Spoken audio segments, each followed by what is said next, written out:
Salam olsun hər kəsə. Salamlayıram hər birinizi. Dərsimizdə rest və separate operatorlarının istifadəsini sizə göstərmiş olacağam.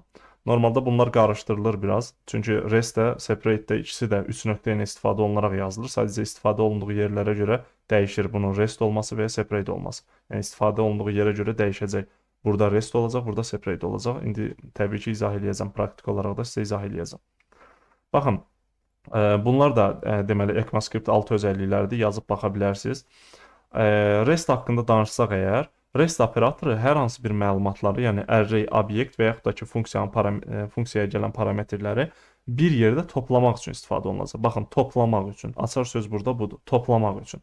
Separate operatoru isə müəyyən bir arrayləri və yaxud da ki, array içərisindəkiləri, yəni obyekt içərisindəkiləri və yaxud da ki, deməli, funksiya parametrlərini yaymaq üçün, yəni funksiyanın içərisinə parametrləri, hər hansı bir şeyləri səpmək üçün istifadə olunacaq. İndi praktik olaraq göstərəcəm sizə. İlk öncə restdən başlayaq. Məsələn, mən deyirəm ki, const numbers.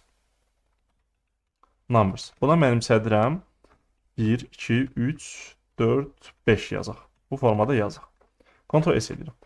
İndi mən bunu destruct etmək istəsəm, necə edirik? Artıq biz bunu bilirik də. Bu formada array mötərizəsi yazırıq. Məsələn, A deyirəm, B deyirəm. Bu formada sadəcə A ilə B-ni tuturam. Yəni 0-cı və 1-ci indeksləri tuturam.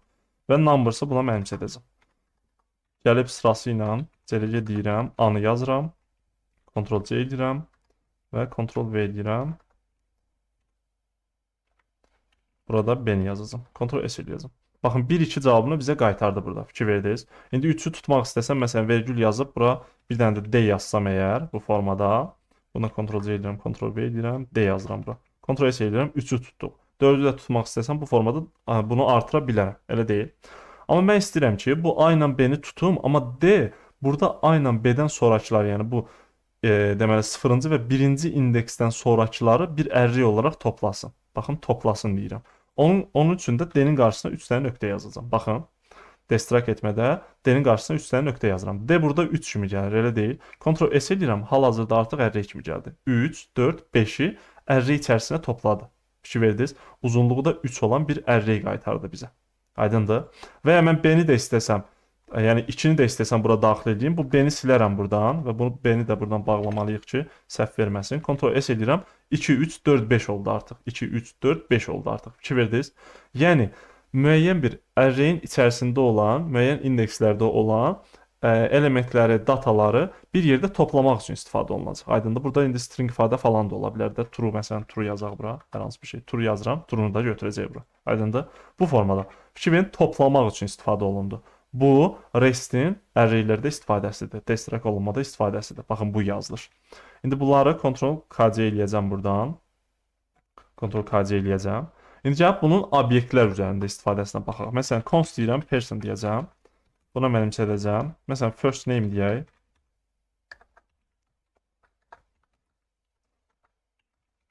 Alice olsun. Last name deyək. Aloso yazaq buna. Bir dənə də age yazsaq kifayət eləyəcək. Çox yazmağa ehtiyac yoxdur. Yəni artıra bilərsiniz təbii ki. 24 deyirəm buna da. Sonra gəlirəm aşağı. Baxın, bunu da destruct etmək üçün nə etməliyik bu formada? Sistematika bu formada idi də dedik. Person'ı buna yazacağıq. İndi hansıları götürmək istəyirəmsə onları yazacağıq. Məsələn, first name yaz bura götürsəm və aşağı düşür, CLG deyib first name yazsam, Ctrl-S eləsəm, Alice cavabını qaytaracaq və vergül yazıb last name, age yazsam, bunları da götürəcək, elə deyil. Amma mən istəyirəm ki, bu first name-i bu formada götürdü, elə deyil. Bundan sonrakıları məsələn F içərisində obyekt olaraq toplasın. İndi gəlib CLG deyib F-i yazsam, Ctrl-S eləyirəm, baxın. Bizə heç bir şey qaytarmadı. Hə, niyə görə qaytarmadı? Çünki bunun içərisində F yoxdur. Baxın, F yoxdur bunun içərisində. Amma F olaraq deyirəm tutsun, amma necə tutsun? Yəni bunları toplayıb tutsun da. Ona görə də rest operatorundan istifadə etməliyik burada. Baxın, 3 dənə nöqtə yazıram. Artı, Ctrl-S eləyirəm. Last name və age-i bizim üçün bu F içərisində tutmuş oldu. Və fikir verin, yuxarıda array ilə yazdığımız zaman array olaraq tutdu. Amma obyekti destruct etdiyimiz üçün burada obyekt olaraq tutdu. Yəni ağıllı operatordur əslində bu. Bu bilir ki, mən array içərisində istifadə oluram. Ona görə ona uyğun davranır və bilir ki, mən obyekt içərisində istifadə olunuram, ona uyğun davranmış olur. Aydındır? Bu belə. Yəni first name, məsələn burada sıralamanın dediyimiz kimi fərqi olmadığı üçün, məsələn burada age-i tutsam əgər mən, baxın, age-i tutsam və bu age-i də konsola yazsam, Ctrl-S eləsəm, Bu dəfə artıq age'i bura daxil etməyəcək. First name-ilə last name-i bura daxil etdi. Fikir verin. Yəni burada yazılandan başqa nə varsa onları bunun içərisində topla dedik. Baxın, yenə topla dedik. Fikir verin. Rest operatorudur. Toplamaq. Baxın, burada da topla dedi. Yəni F-in içərisində topladıq bu qalanları burada. İndi bunu first name-i qaytarım. Sizin fikriniz qarışmasın. Sadəcə göstərmək istədim ki, burada sıralama fərqi olmadığı üçün bu formada davranır. Alisa cavabı burada qayıtdı və last name-lə age-i də burada tutmuş oldu. İndi bunu artırsaz, onları da bunun içərisinə əlavə etmiş olacaq.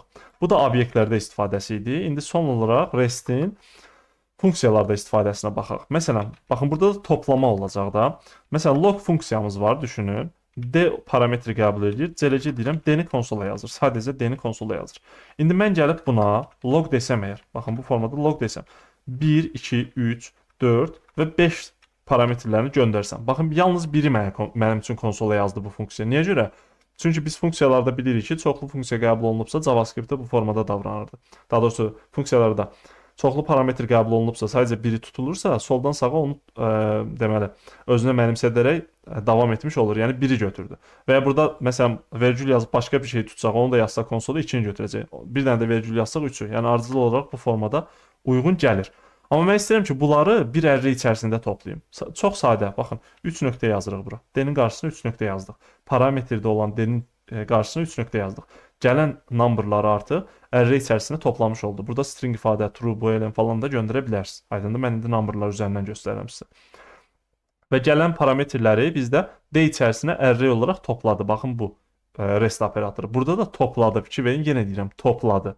Ona görə də bu rest operatorudur burada. Aydındır. Bu belə.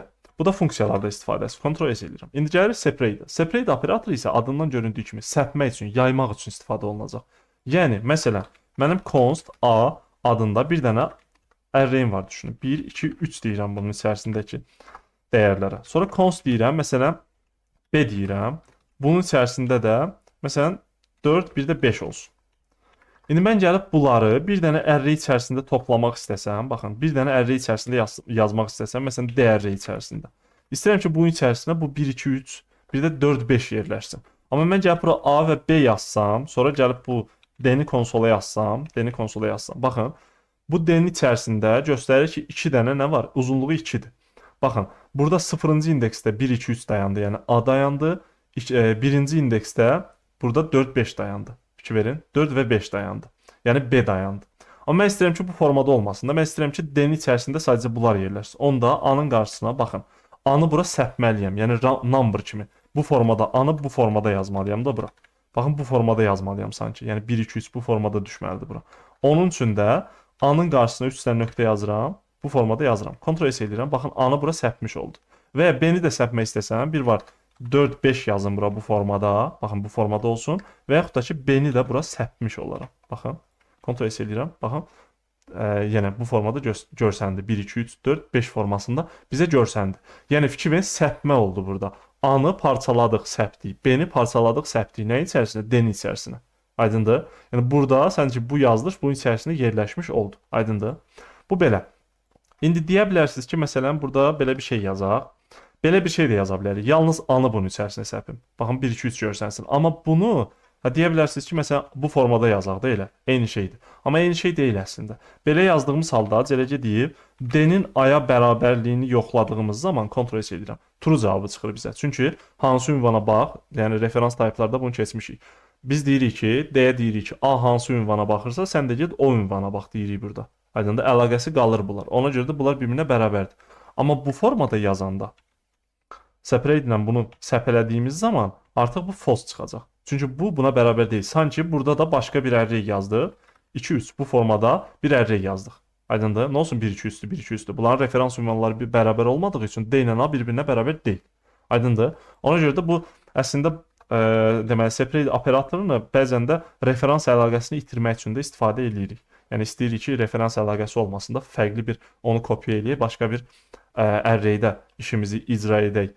Bunu istəyiriksə əgər, bu zaman separate-dən də istifadə edə bilərik. Baxın, burada A-nı səpdik, hətta gəlin B-ni də səpək, o da qalsın burada. Sadəcə göstərmək istədim ki, burada referans ünvan söhbəti də var da. Bunu da buradan Ctrl-KC edirəm, siz özünüz baxarsınız təkrardan. Bu deməli, separate-in nəyin üzərində? Arraylər üzərində istifadəsi oldu. İndi gəlin, obyektlər üzərində istifadəsinə baxaq. Baxın, fikir verin, çox sadədir. Əslində istifadə yerində özümüz deyirik toplamaq üçün ya səpmək üçün. Oradan bilməliyik ki, bu restdir ya separate. Heç fərqini bilməsəz də olar bunun. Bunun rest olub ya da separate olmasının heç bir əhəmiyyəti yoxdur. Yəni teoriya olaraq bunu bilməsəz də olar. Sadəcə bunun istifadəsini düzgün formada bacarırsınızsa, heç fərqi yoxdur. Bunu biləsiniz ki, burada rest ya burada separate. Onu bilməyinizə heç o qədər də ehtiyac yoxdur, amma sadəcə mən detallı izah eləmək istəyirəm sizə. İndi obyektlər üzərində baxırıq. Məsələn, const deyirəm, person yazıram bura. Baxın, burada da səpmə işi aparacağıq. Person yazdıq bura. Məsələn, bunun first name olsun. Yuxarıda yazmışıq da. Onu kopya eləyək buradan. Ctrl-C eləyək. Zamandan udağı biraz. Ctrl-V eləyək və Ctrl-K-U eləyib açaq. Ctrl-S elədim. İndi baxın, bu person'ı məsələn hər hansı bir const deyirəm. Bir dənə array'imiz var. Daha doğrusu obyektimiz var. Məsələn, F adında bir dənə obyektimiz var düşünün. Bu içərisində də D parametri var. Baxın, D yazıram sadəcə. Bir dənə D var. Elə deyil. İndi bu D-nin içərisində, artıq bu F-in içərisində person səpmək istəsəm, bu formada yaza bilərəm. Person. Baxın, Ctrl-S eləyirəm. Gəlib burada artıq CLC deyib F-i konsola yazsam, F obyekti. Adlandırmaları bilirəm, çox mənasızdır, amma sadəcə yəni bilə bilərsiniz. Məsələn, person 1 da yaza bilərsiniz də bura. Onu da yazmaq mümkündür. Person 1 yazarsınız. Burada person'da istəyən yazaq. Person 1 yazaq, sonra qarışıq olmasın qoy. FD falan yazanda biraz qarışıq görsənə bilir. Baxın, bu formada yazdıq. Bunun artıq person 1-ın içərisində bir dənə D var, fikir verin. Və onun sonuna artıq bu person'ı yazmış oldu. Birbaşa mən person'ı belə yazsaydım, baxın, Ctrl-S eləyirəm. Bunun içərisində obyekt kimi görünəcəkdi. Baxın, person'ı da açıb buradan içərisinə baxa bilərdik. Amma səpmə işi görəndə sanki bunun içərisinə bunları gətirib buradan Ctrl-C eləyirəm. Baxın, bura yapışdırmış oldu. Baxın, belə bir şey eləmiş oldu. Aydındır, səpmə elədim. Okay? Bunu da belə başa düşmək lazımdır.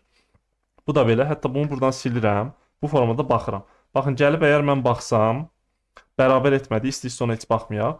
Bu formada qalsın. Ehtiyac yoxdur. Array'lər üzərində yoxladığımı burada da yoxlamaq istəyirdim, amma ehtiyac yoxdur ona. Yəni bu formada person'ı bu person 1 içərisinə yaymış olduq. Fikir səpmiş olduq. Bu da separate operatorudur. Yenə də 3 nöqtədir. Aydındır? Bu da belə. Ctrl-K-C eləyək bunu və son olaraq bu separate'in də funksiyalarda istifadəsini göstərmək istəyirəm sizə. Məsələn, burada da nə olacaq? Səpmə işi aparacağıq da. Məsələn, sum funksiyamız var, düşünün. Toplama işi görür də bu. Düşünün ki, A-dır, B-dir və C-dir. Bunu qəbul etdiyi parametrlər. CLC deyirəm A plus B və plus C. Baxın, bunları toplasın da. Yəni, buna nə vermişiksə, baxın, sum funksiyasını yazıram bura. 1 verirəm, məsələn, 2 verirəm, 3 verirəm, bir də 4 verirəm. Ctrl-S eləyirəm. 9 cavabını bizim üçün qaytardı. Elə deyil. İndi düşünün ki, bizim əlimizdə belə bir array var. Const A adında bir dənə array'imiz var ya da numbers adında bir dənə array'imiz var. Fərqi yoxdur. Bunun içərisində 2, 3, 4 deməli dataları var, numberları var. Elə deyil. Mən bu A-nı bunun içərisinə vermək istəsəm necə yazaram? Sama parametr kimi, yəni bunun hər birini parametr kimi göndərmək istəsəm, məsələn, ən pis yöntemlərdən birini deyək. Məsələn, bu formada yaza bilərik də. 0-cı indeksi bunun 1-ci parametrinə ver. A-nın 1-ci indeksini bunun 2-ci parametrinə ver və A-nın 2-ci indeksini bunun 3-cü parametrinə ver. Ctrl-S eləyirəm, yenə eyni cavab bizim üçün çıxdı. Elə deyil. Amma bu formada özümüzə zülm eləməkdənsə, bunu nə edərik? A-nı bura səpərik də. 2, 3, 4 deyil onun içərisində. Onu da belə yaza bilərik də. A-nı birbaşa bunun içərisinə səpələyərik. Baxın, bu formada yaza bilərik. Bir-bir hamısını verməkdənsə, bunun içərisində bunlar yoxdur. Elə bilirik ki, uyğun gələcəkdə 3 dənə parametrdir burada. Burada da 3 dənə number var. Elə bunu səpərik bunun içərisinə 9 cavabını alarıq. Aydındır? Burada da separate olaraq istifadə olunmuş oldu. Ctrl-K-C edirəm bunu da.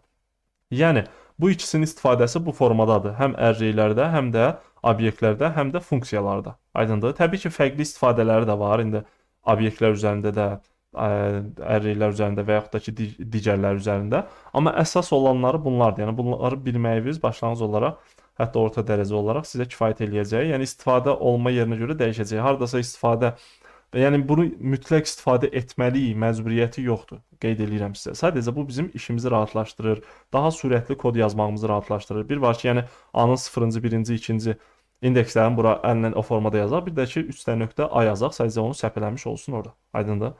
Bunun da istifadəsini çox-çox görmüş olacaqsınız. Və qeyd etdiyim kimi 3 nöqtədir, bu qarışdırılır. 3 nöqtədir. Rest də, separate də 3 nöqtə olaraq istifadə olunur. Amma istifadə olunduğu yerə görə, yəni gördüyü işə görə daha doğrusu fərqlənir. Restdir bu, yəni toplayırsa restdir, səpələyirsə separate. Aydındır? Bu formada növbəti dərsdə fərqli mövzu ilə davam etmiş olacağıq. Növbəti dərsdə görüşək.